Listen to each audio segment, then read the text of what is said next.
a equipe da Polícia Federal pedindo apoio no rádio, informando que já tinha um policial federal morto e outro policial federal baleado. O Comando Vermelho, então, já estava ali estabelecido ali, Já tava. mais ou menos por mais do que esse período. Ele já tinha caído morto. Virei ele acordou. Falei, pô, não tá morto. Ele já tinha tomado um tiro no braço e um tiro no olho. A partir dali, o objetivo era evacuar ele o mais rápido que a gente podia dali. E tinha outra facção criminosa, que era o BDM. De um lado, BDM, de outro lado, a Catiara. Naquele dia, naquele horário, o BDM, com 40 homens armados de fuzis, tomaram a decisão de um policial federal morto, um policial da CORE com um tiro no braço e no olho, a gente não sabia qual era a condição física dele, e um policial federal com um tiro no rosto, que a gente também não sabia qual era a condição dele. Eu gastei 12 carregadores de munição. 360. Só você? Só eu. Isso dá uma dimensão para quem tá em casa do tamanho desse confronto. É aquilo que você não consegue imaginar que vai acontecer. E naquele dia 15 de setembro foi isso que aconteceu. O imponderável. O imponderável. E a composição da estrutura de atuação, ela é bem complexa. Então, normalmente, as operações elas se iniciam nas áreas urbanizadas e elas terminam nas áreas de mata, naquelas reservas de Mata Atlântica. Então, as unidades que operam ali, elas têm que ter essa habilidade, né? Essa capacidade de operar nesses dois ambientes, saindo de uma operação em ambiente urbano para uma operação em área de mata. O que dificulta demais. O que dificulta demais, mesmo porque muitas vezes as unidades convencionais de atuação, elas não têm um uniforme específico, elas não têm um armamento específico, elas não têm um treinamento específico para operar nesses dois ambientes. E eles passaram a criar pontos fortes de comandamento dentro dessas áreas de mata. Depois de um trabalho extremamente bem feito de investigação, de deflagrar uma operação de larga escala para retomada daquele território, por conta dessa ação muito agressiva que esse grupo criminoso estava fazendo ali em Valéria e na Palestina, certo? Nesse momento, cara, tu falou 1 ano, né? Um ano e meio, mais ou menos. Estudando para fazer a operação. O Comando Vermelho, então, já estava ali estabelecido ali, mais ou menos por mais do que esse período. Já estava. Ele já estava ali mais de ano. Já estava. Inclusive, essa liderança que foi alcançada outro dia desse agora aí, ela trazendo a característica do Comando Vermelho, ela fortaleceu muito o poder bélico da facção criminosa. Ela criou um ambiente bem permissivo para a prática criminosa. Ela fazia paredão. Na Bahia Paredão, no Rio de Janeiro, é baile funk. Então ela queria dominar o território pelo medo, para que ele pudesse realizar sua prática criminosa e viver tranquilamente naquele ambiente, né? Porque tinha aquelas menininhas que gostam do baile funk, eles poderiam vender droga. Baile funk não, do paredão. A área de mata é uma área extremamente difícil de acesso das unidades policiais. E a decisão estratégica foi fazer uma operação de larga escala depois da investigação que foi feita e que as unidades elas tinham que fazer infiltração em áreas de mata, porque o objetivo era evitar um efeito colateral para a comunidade nas áreas urbanizadas, já que, muito possivelmente, os primeiros embates iriam iniciar nessas áreas urbanizadas, mas iriam findar nas áreas de mata. Existe uma coisa chamada na guerra, que são as fricções da guerra, que é o imponderável, aquilo que você não consegue prever, né? Aquilo que você não consegue imaginar que vai acontecer. E naquele dia 15 de setembro foi isso que aconteceu, o imponderável, né? A gente foi acometido por essa fricção de guerra. A minha unidade, a CORE, ela tinha, baseado na minha experiência, né, operacional, que eu percebo muito isso, a gente tinha uma missão extremamente complexa e estávamos prontos para cumprir essa missão. A gente tinha que fazer uma incursão e tinha que utilizar um bote. O início da nossa incursão seria 3 horas da manhã. O GPI da Polícia Federal estaria incursionando também para ocupar uma posição estratégica nessa área. E as equipes iniciaram o seu deslocamento para o start da operação, né? As primeiras equipes a entrar seriam a CORE e o GPI. Já no meu deslocamento, irmão, o bote caiu. Já fiquei puto, porque a gente perdeu tempo o bote que a gente tava transportando caiu, aí para a viatura, aí pega o bote, bota em cima, amarra o bote de novo.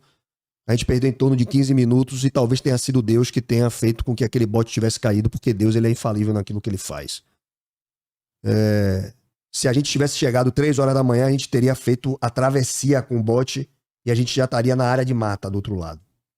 E não foi isso que aconteceu. Quando a gente vinha chegando, o GPI chegou no horário e quando a gente vinha chegando, a gente já começou a ouvir aquela enxurrada de tiro. A equipe da Polícia Federal pedindo apoio no rádio, informando que já tinha um policial federal morto e outro policial federal baleado. A gente estava mais ou menos 300 metros, 200 metros da posição deles. E a decisão, sem titubear, daquela equipe, mesmo pequena, uma parte da core já tinha começado a descer.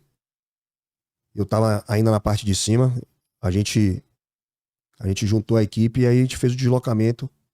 No início desse deslocamento para apoio ao pessoal da Polícia Federal, os tiros que estavam centralizados na posição da Polícia Federal passou a nossa posição e foi quando o Voctor tomou o tiro no rosto e caiu na minha frente. Eu imaginei já que ele tinha morrido, né?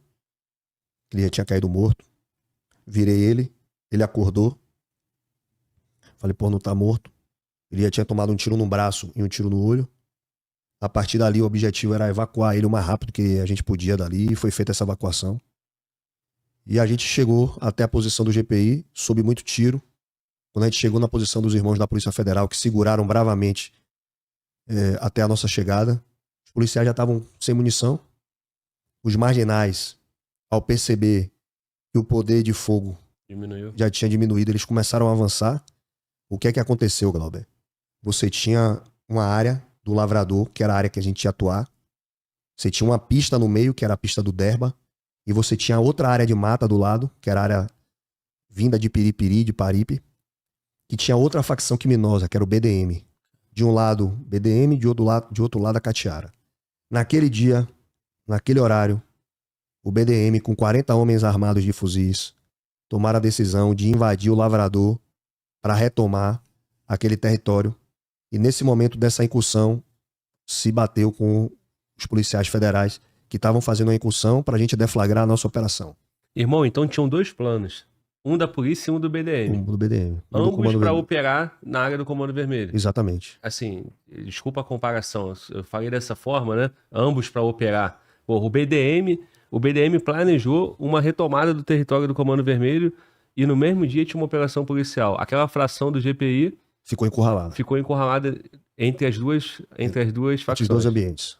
Eram quantos homens do GPI aproximadamente? Não sei se isso pode falar, mas... Eram 7 homens. Contra 40 do BDM. Um morto, um baleado. 5 homens já sustentaram bravamente, irmão. Os caras foram heróis. Sustentaram bravamente porque o cenário ali era pra morrer todo mundo. O cenário ali era pra morrer todos. A gente chegou pra dar o suporte, né? E era uma madrugada que não clareava. O Graé fez o voo, não conseguiu chegar porque os disparos começaram a ir em direção à aeronave. E a guerra não tinha fim, até que outros policiais que estavam na operação começaram a se aproximar.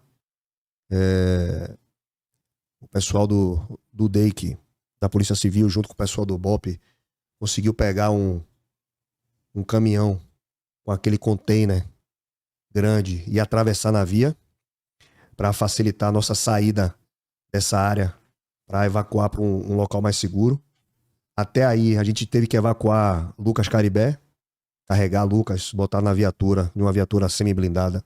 O outro policial federal para evacuar dali. Até isso acontecer, o mundo acabou, irmão. O mundo acabou em cima da gente, de tiro. E ao terminar essa madrugada, ao amanhecer, o cenário eram 2 marginais tombados, alguns fuzis já apreendidos ali naquele confronto, um policial federal morto, um policial da Core com um tiro no braço e no olho, a gente não sabia qual era a condição física dele, e um policial federal com um tiro no rosto, que a gente também não sabia qual era a condição dele. Eu já tinha gastado muita munição. Eu gastei 12 carregadores de munição. De 556. 30, cara. É. 30 vezes 2, 360. Só você. Só eu. Isso dá uma dimensão pra quem tá em casa do tamanho desse confronto. Só eu, irmão, gastei 12 granadas. Que isso, irmão? O mundo acabou, irmão. Caralho. O mundo acabou. Quando eu cheguei na base, eu me arrepio aqui, porque aquele dia é um divisor de águas na vida de todos que passaram por aquele momento. Por toda a experiência que talvez muitos tinham, porque todos os homens eram homens de operações especiais, os caras cascudo. Mas aquele dia foi um divisor de águas. Quando eu cheguei na base, um desses irmãos do GPI me abraçou, né? Isso durante a madrugada, já no outro dia de madrugada, pra você ter ideia. E eu vou contar essa história, porque eu ainda não terminei ela. Ele me abraçou, fez, pô, irmão, queria te agradecer. Porque se não fosse vocês, eu não estaria voltando pra casa hoje pra dar um beijo à minha filha. Tanto é que a gente, né, a gente que participou disso, um deputado da Assembleia Legislativa do Estado da Bahia pediu promoção por bravura pra nossa equipe, né? O COT da Polícia Federal, a própria Polícia Federal fez uma homenagem para os policiais que participaram, éramos 7 policiais da CORE que participamos desse evento. Porque realmente foi um dia que cobrou um preço muito caro. Ainda naquela madrugada, por volta de 6 horas da manhã, 6h30 da manhã, a gente sentado, aí a gente tinha que tomar uma decisão do que a gente ia fazer. E a decisão foi sair em busca dos marginais que tinham cometido aquela atrocidade contra os nossos irmãos. O pessoal do COT da Polícia Federal chegou com alguns cunhetes de munição, a gente reabasteceu a munição. Ali a gente não estava pensando em cansaço, não estava pensando em nada. O que vinha na nossa mente era alcançar aqueles marginais armados que tinham ceifado a vida do nosso irmão e tirado o sangue dos outros. E a CORE tomou a decisão de fazer a intervenção na área de mata do lado oposto. Foi autorizado pelo comando, pela Central de Comando e Controle para que a gente fizesse essa incursão. E a gente entrou no mato novamente. A gente ficou no mato até por volta de 5 horas da tarde. A gente teve outro grande enfrentamento no mato com esses homens. Mais outros marginais tombaram, outros fuzis apreendidos, outras armas apreendidas. Quando a gente saiu, e ali eu vi o verdadeiro sentido de fraternidade policial, meu irmão. Quando a gente saiu daquela pista, do outro lado já, do Derba, a gente encontrou o pessoal da Polícia Militar e alguns policiais civis.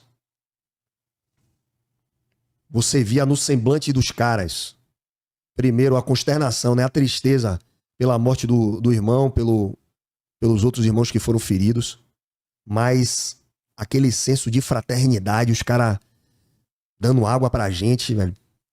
Tipo, parabenizando de a gente ter permanecido no mato, mesmo que a gente...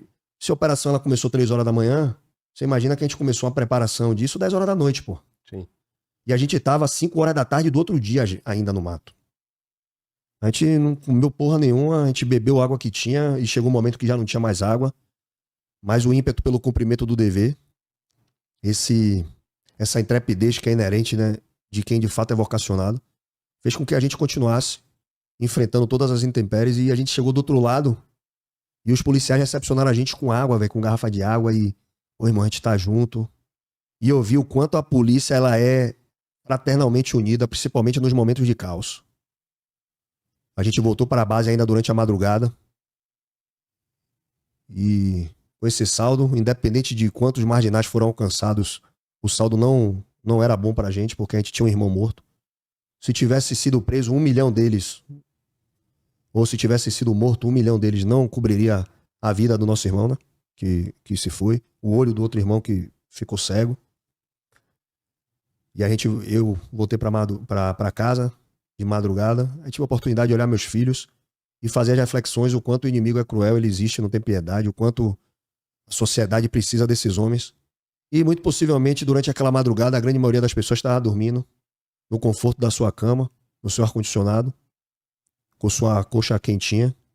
E existiam homens, irmão, no olho do furacão, lá onde o aço encontra carne mesmo, atravessando o Vale da Sombra da Morte para proteger quem ele nem conhece. E aquele camarada, ele deixou tudo ali. Ele deixou seus sonhos, deixou sua vida, derramou seu sangue Deixou o seu maior sacrifício, foi deixado ali. Teu irmão ficou cego, pô. Ficou cego, perdeu o olho. O outro tomou um tiro na cara. Perdeu os dentes da boca todo. E o que é que leva um ser humano que não veio do planeta Marte, que é pai, é irmão, é filho, é marido, também tem seus sonhos, tem suas convicções, tem seus anseios. O que é que leva esse camarada a acordar de madrugada, feliz, sorridente, convicto, vestir o seu uniforme, sua armadura, colocar o seu colete e ir para esse fronte, para depois ser discriminado, ser banalizado e esquecido pela mesma sociedade que ele derramou a sua última gota de sangue, entendeu, irmão?